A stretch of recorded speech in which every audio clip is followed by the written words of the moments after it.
ሰላም የዚህ ቻናል ክቡራን ተከታታዮች ለጤናችሁ እንደምን አላችሁ? እኔ ፈጣሪ ይመስገን እጅጉን ሰላም ነኝ። ዛሬ እንድንመለከተው የወደድኩትኝ ርዕስ ከመቀጠር ከሚገኝ ገቢ ላይ ካለገደብ ከግብር ነፃ የሆነ ገቢ ምንድነው የሚለውን የሚመለከት ይሆናል።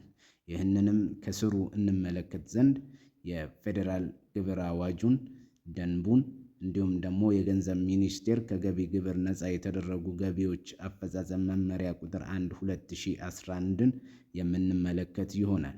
ለዚህ ቻናል አዲስ የሆናችሁ ሰብስክራይብ በማድረግ ቤተሰብ እንድትሆኑ እየጋበዝኩኝ በቀጥታ ወደ ፕሮግራሙ አልፋለሁኝ። መልካም ቆይታ እንዲሆንላችሁም እመኛለሁኝ። ሰላም። ከመቀጠር ከሚገኝ ገቢ ላይ ካለገደብ ከግብር ነፃ የሆነ ገቢ ምንድነው ብለን በምንፈትሽበት ሰዓት ሁሉም መብትና ግዴታዎች የሚመነጩት ከሕግ ስለሆነ የፌዴራል ገቢ ግብር አዋጁን እንዲሁም ደግሞ ደንቡን ከገቢ ግብር ነፃ የተደረጉ ገቢዎች አፈጻጸም መመሪያን መመልከቱ ተገቢ ይሆናል። ይህንን የፌዴራል ግብር አዋጅ ተከትለውት ለሚወጡት ደንብና መመሪያ ወሳኝ ስለሆነ ይህን የምንመለከት ይሆናል። ይህም አዋጅ ቁጥር 979/2008 በሚባል የሚታወቀው ይሆናል። ይህ አዋጅ ሰፊ የሆኑ ነገሮችን በዚህ ዛሬ ከአነሳነው ርዕስ ጋር በሚያያዝ አውጥቷል። ከገቢ ግብር ነፃ የሆኑ በሁለቱም በግለሰብ በተቀጣሪ እና እንዲሁም ደግሞ በቢዝነስ ኢንቲቲዎች ከገቢ ግብር ነፃ የሆኑ ጉዳዮችን በሰፊው አትቷል። እነዚህንም ሲያትት በኮንዲሽን እያስቀመጠ ነው። አንደኛ፣ ሁለተኛ ደግሞ ገደብም እያስቀመጠ ነው። እነዚህ ነገሮች ከተሟሉ፣ እነዚህ ነገሮች በመመሪያ ከጸደቁ፣ እነዚህ ሀሳቦች በገንዘብ ሚኒስቴር በሚያወጣው ስልጣን በተሰጠው ገንዘብ ሚኒስቴር እና እንዲሁም ደግሞ የገቢዎች ሚኒስቴር በሚያወጣቸው መመሪያዎች መሰረት እያለ ብዙ ከገቢ ግብር ነፃ የሆኑ ጉዳዮችን አትቷል። ነገር ግን ዛሬ እኛ በቀጥታ የምንመለከተው ከመቀጠር ከሚገኝ ገቢ ላይ ካለገደብ ነፃ የሆነው ገቢ የትኛው ነው የሚለውን ነው። በዚህ አዋጅ በአንቀጽ 65 የተደነገገው በጥቅሉ ነው። በሰንጠረዥ ተብሎ የተደነገገው ጥቅልል ሀሳብ ነው። ለእኛ የሚመቸውን ከዚህ በማስቀጠል የምንመለከተው ይሆናል። ለዚህ አዋጅ አፈጻጸም ሲባል የሚከተሉት ገቢዎች ከገቢ ግብር ነፃ ናቸው ይላል። አንቀጽ 65 ንዑስ አንቀጽ 1 ሀ ይልና ከዛ በኋላ ሚኒስትሩ በዚህ ፊደል ተራ ቁጥር 2፣ 3፣ 4 እና 6 በተመለከቱት ላይ የሚያወጣው መመሪያ የሚያደርገው ገደብ እንደተጠበቀ ሆኖ ይላል። ገድቦታል ማለት ነው። ለተቀጣሪው የሚከተሉት ገቢዎች ከገቢ ግብር ነፃ ናቸው። ስለዚህ በገደብ እነዚህ የተገደቡትን እንተዋቸውና እኛ ካለገደብ ምን ጉዳዮች ናቸው ነፃ የሆኑት የሚለውን እንመለከታለን ማለት ነው። የመጀመሪያው ካለገደብ ከገቢ ግብር ነፃ የሆነው ሰራተኛው ሲታመም አሰሪው ለሰራተኛው ሕክምና አገልግሎት የከፈለለት የትኛውም ገንዘብ ግብር አይጣልበትም። ይህ ግብር ሰራተኛው ላይ ባገኘው ደሞዝ ላይ ተደምሮ የዚህን ያህል የሕክምና ወጥቶልሃል ተብሎ የሚቀነስ አይሆንም፣ ነፃ ነው። ይሄ የመጀመሪያው ካለገደብ ነፃ የተደረገ። የገንዘብ መጠኑም አልተገለጸም። እስከዚህ ድረስ የሚያወጣው የሕክምና ወጪ አልተባለም። አጠቃላይ ለሕክምና የሚያወጣው ወጪ ከገቢ ግብር ነፃ ነው። በሰራተኛው ላይ ተደምሮ ገቢ አይቆረጥም። ሁለተኛው በዚሁ አዋጅ የተደነገገው የመጓጓዣ ወጪው በቅጥር ውሉ መሰረት የተከፈለ ከሆነ ከስራ ቦታ ውጪ ተመልምሎ ለተቀጠረ ሰራተኛ ወደ ስራው ሲመጣ ወይም ስራውን አጠናቆ ሲመለስ የሚከፈለው የመጓጓዣ ወጪ እንዲሁም የውጭ ሀገር ሰራተኞች ከሀገራቸው ሲመጡና ወደ ሀገራቸው ሲመለሱ የሚከፈል የመጓጓዣ ወጪ ምንም አይነት የገቢ ግብር የሚከፈልበት አይሆንም። በሰራተኛው ደሞዝ ላይም የሚደመር አይሆንም። ይሄ ገደቡ ምንድነው? ገደብ የለውም። እስከዚህ ድረስ የመጓጓዣ አበል የሚል ገደብ የለውም። ገደቡ የሚሆነው ምንድነው? በታሪፍ ሀገሪቷ ውስጥ ባለው ታሪፍ እንዲሁም ደግሞ የዓለም አቀፍ ተጓዦች በዓለም አቀፍ ታሪፍ እና ደረሰኝ መሰረት የድርጅቱ ይከፍልላቸዋል። ድርጅቱ የከፈለላቸውን ክፍያ ግን በኢንካማቸው ላይ ተደምሮ ግብር የሚከፍሉበት ማለት ነው። በሶስተኝነት ከገቢ ግብር ነፃ የሆነ ክፍያ የትኛው ነው? በመንግስት ሰራተኞች የጡረታ አዋጅ እና በግል ድርጅት ሰራተኞች የጡረታ አዋጅ ከግብር ነፃ የተደረገ የጡረታ ገቢ በየትኛውም መልክ ግብር አይከፈልበትም ማለት ነው። እንደሚታወቀው ሰራተኞች ጡረታ ከወጡ በኋላ በአንድ ድርጅት ውስጥ ተመልሰው በተለይም በግል ድርጅት ውስጥ ተመልሰው ተቀጥረው ሊሰሩ ይችላሉ። በዚህን ጊዜ የምታገኘው የጡረታ ገቢ ሲደመር እዚህ ያገኘኸው የተከፈለ ደሞዝ ተብሎ ካልኩሌት ተደርጎ የሚቀነስባቸው ግብር አይኖርም። በቀጥታ ይሄ ከጡረታ የሚያገኙት ገቢ ከገቢ ግብር ነፃ ስለሆነ ማለት ነው። በመቀጠል በዚሁ አዋጅ ከገቢ ግብር ነፃ የተደረገው ነገር ምንድን ነው? አራት በተቀባዩ ላይ በደረሰ ጉዳት ወይም በሌላ ሰው ሞት ምክንያት የሚከፈል ካሳ።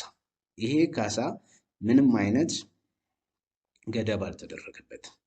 በዚህ መጠን ብቻ የተባለ ነገር ስለሌለ አንድ ሰው በስራ ላይ እያለ ወድቆ ሊሰበር ይችላል። በአደጋ ምክንያት እጆቹ ሊቆረጡ ይችላሉ።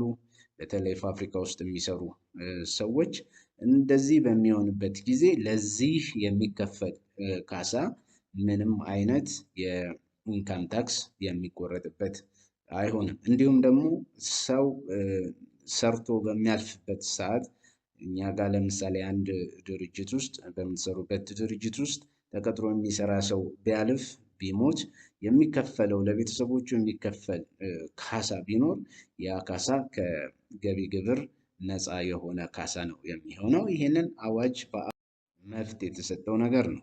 በአምስተኝነት ከገቢ ግብር ነፃ የሆነ ነገር በትምህርት ተቋም ውስጥ ትምህርትን በነፃ ለመከታተል የሚፈጸም ክፍያ ምንም አይነት የኢንካም ታክስ ዲዳክሽን አይኖረውም።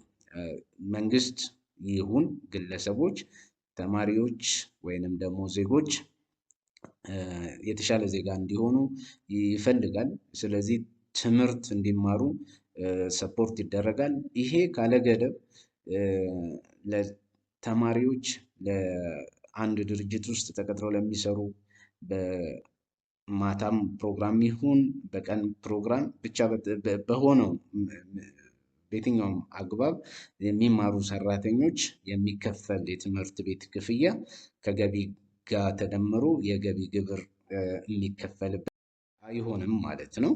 ይሄ ካለገደብ ከገቢ ግብር ነፃ የሆነ ነው። ሌላኛው ካለገደብ ከገቢ ግብር ነፃ የሆነው ገንዘብ በሚቆረጥበት ጊዜ ለሚደርሰው ጉዳት ማካካሻ በሚሆን መጠን ብቻ ቀጣሪው ለተቀጣሪው የሚከፍለውና ለዚሁ ዓላማ መዋሉ የተረጋገጠ የጥሬ ገንዘብ ማካካሻ ክፍያ ከገቢ ግብር ነፃ ነው። የካሽ ኢንዲሚኒቲ የምንለው ማለት ነው። ለመጠባበቂያ የምንሰጠው ከጉድለት ኮምፐርሴት ተደርጎ ወይንም ደግሞ ጉድለቱ ተሸፍኖ የተረፈው ገንዘብ ሁሉ ለካሸር የሚሰጥ ነው። ግብር ነፃ ነው ማለት ነው። ሌላኛው ሙሉ ለሙሉ ከገቢ ግብር ነፃ የሆነው ለመኖሪያ ቤት ሰራተኞች የሚከፈል ደሞዝ ነው። ይሄ ምናልባት በቅርብ ጊዜ ውስጥ አዲስ የሆነ የህግ አሰራር ይወጣበታል ብዬ አስባለሁኝ። አሁን ባለው ሁኔታ ግን ለመኖሪያ ቤት ሰራተኞች የሚከፈል ደሞዝ ከገቢ ግብር ነፃ ነው። አሁን የሚያገኙት በአመዛኙ ከ3000 ከ4000 በላይ ስለሆነ ምናልባት ወደ ገቢ ግብር የሚካተቱበት ነገር እየተሰራበት ስለሆነ ወደፊት ግብር የሚከፍሉ ሊሆን ይችላሉ። አሁን ባለው መመሪያ አዋጅ እና ደንብ ግን ናቸው ማለት ነው።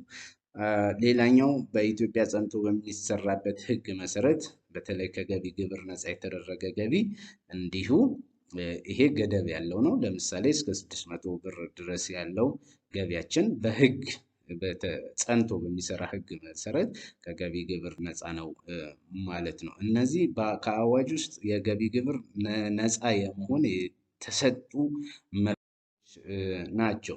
በሌላ በኩል ደግሞ የፌዴራል ገቢ ግብር ደንብ በ4/10/2009 የሚታወቀው በ4/10/2009 የሚታወቀው እንዲሁ መብቶችን ይሰጣል። ይሄ በገቢ ግብር ደንብ አንቀጽ 54 ከገቢ ግብር ነፃ የሆነ ገቢ የሚከተሉትን ጉዳዮች ብቻ የያዘ ነው። አንደኛ፣ የሚከተሉት ገቢዎች ከገቢ ግብር ነፃ ናቸው ይላል። ይሄ በ12 ወራት ጊዜ ውስጥ አንድ ሰው በተደጋጋሚ ለአንድ ቀጣሪ የሰጠው አገልግሎት ሲደመር ከአንድ ወር የማይበልጥ ከሆነ ተቀጣሪው የሚከፍለው ግብር የሚታሰበው መጨረሻው ቅጥር ባገኘው ገቢ ላይ ብቻ መሆኑ እንደተጠበቀ ሆኖ በማንኛውም የ12 ወራት ጊዜ ውስጥ ለአንድ ቀጣሪ ሳያቋርጥም ሆነ በተደጋጋሚ ከ30 ቀናት ላልበለጠ ጊዜ ያገለገለ ማንኛውም ባለሙያ ያልሆነ ተቀጣሪ የሚያገኘው ገቢ ከገቢ ነፃ ነው ይላል። ባለሙያ ያልሆነ ተቀጣሪ ከ30 ቀን በላይ እኛ ጋር ያልሰራ ተመልሶ እንደማይሰራ ካወቅን ከገቢ ግብር ነፃ ነው ማለት ነው። ባለሙያ ያልሆነ ግን ማን ነው የሚለውን ደግሞ ማየቱ ቆንጆ ነው። ባለሙያ ያልሆነ ተቀጣሪ ማለት መደበኛ ሙያ ስልጠና ያልወሰደ፣ ልዩ ሙያ በሚጠይቁ ማሽኖች፣ መሳሪያዎች የማይጠቀም በአንድ ዓመት ጊዜ ውስጥ በጠቅላላው ከ30 ቀናት የማይበልጥ ጊዜ የተቀጠረ ግለሰብ ነው ይላል። እንግዲህ ልዩ ሙያ ያልወሰደ፣ ማሽኖች፣ መሳሪያዎች የማይጠቀም አይነት ሰው ከሆነ ሊሆን የሚችለው ሌበረር ነው፣ ዴይሊ ሌበረር ነው፣ የጉልበት ሰራተኛ ነው ማለት ነው። ይሄ የጉልበት ሰራተኛ በአንድ ዓመት ውስጥ ከ30 ቀን በላይ ካልሰራ ደሞዙ ስንትም ይሁን ህግ ከገቢ ግብር ነፃ አድርገው ይላል። ግን ብዙዎቻችን ለምንድን ነው ይሄንን ህግ የማንተገብረው? ሰውየው ተመልሶ ይምጣ አይምጣ ስለማናቅ ሪስክ ላለመውሰድ የሰራበትን በምንከፍልበት ጊዜ ቆርጠን እንሰጣለን።